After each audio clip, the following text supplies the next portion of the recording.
ప్రతి శిశువుకు తల్లి గర్భం ప్రారంభపు పాఠశాల అని తెలిపెను దేవుడు ఎప్పుడో.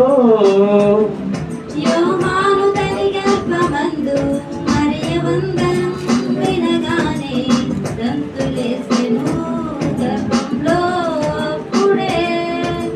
గర్భంలోనే గుర్తించిన దేవుని కుమారుడు యేసు కంటే ముందుగా వచ్చినాడితడు.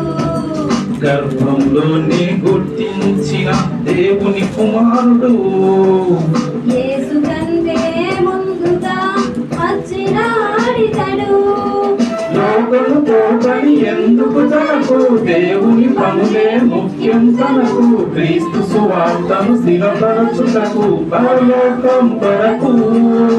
లోకంతో పని ఎందుకు తనకు, దేవుని పనులే ముఖ్యం తనకు. క్రీస్తు సువార్తను స్థిరపరచుటకు పరలోకం కొరకు.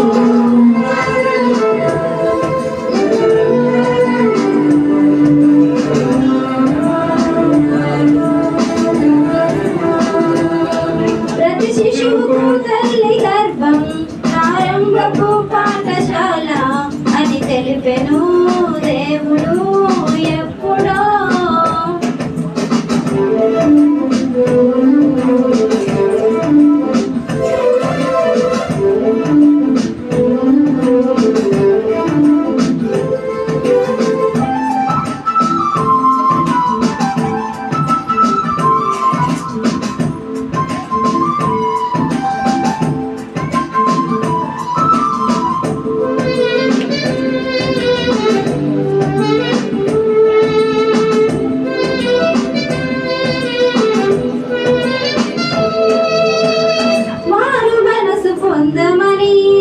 తగిన ఫలము ఇవ్వమని బాప్తిసమే ఇచ్చిన యోహాను ఇతడే.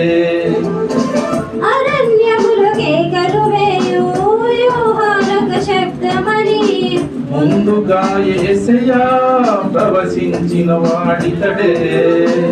తన వెనుక వచ్చిన వాడే సర్వశక్తిమంతుడని.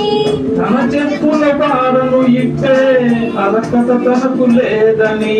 తననే తానే తగ్గించుకొని అడవిలో బ్రతుకులు సహించుకొని దేవుని ఎదుటే మెప్పించుకొని ఇలా యేసుని చూపాడని.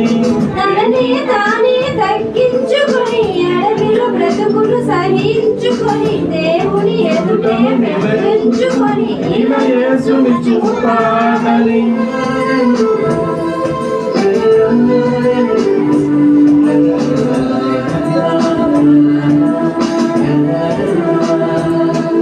ప్రతి శిశువుకు తల్లి గర్భం ప్రారంభపు పాఠశాల అని తెలిపెను దేవుడు ఎప్పుడో.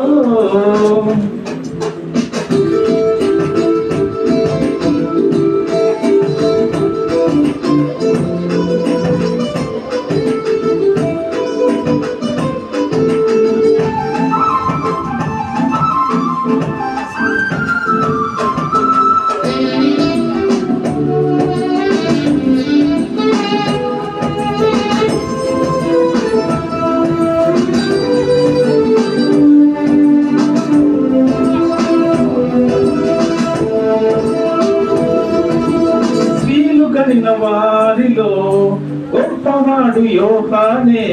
ముందుగాని మార్గం సిద్ధపరచినాడు ప్రభుకే. లేఖనాలతోనే చేయుటకు వచ్చిన వాడే. రాబోవు ఎలియా అనిపించుకొనెను ఇతడే.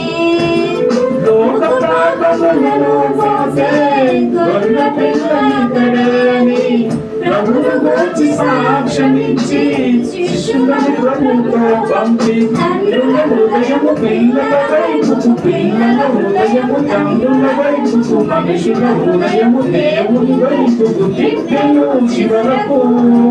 తండ్రుల హృదయము పిల్లల వైపుకు, పిల్లల హృదయము తండ్రుల వైపుకు, మనుషుల హృదయము దేవుని వైపుకు తిప్పెను చివరకు. ప్రతి శిశువుకు తండ్రి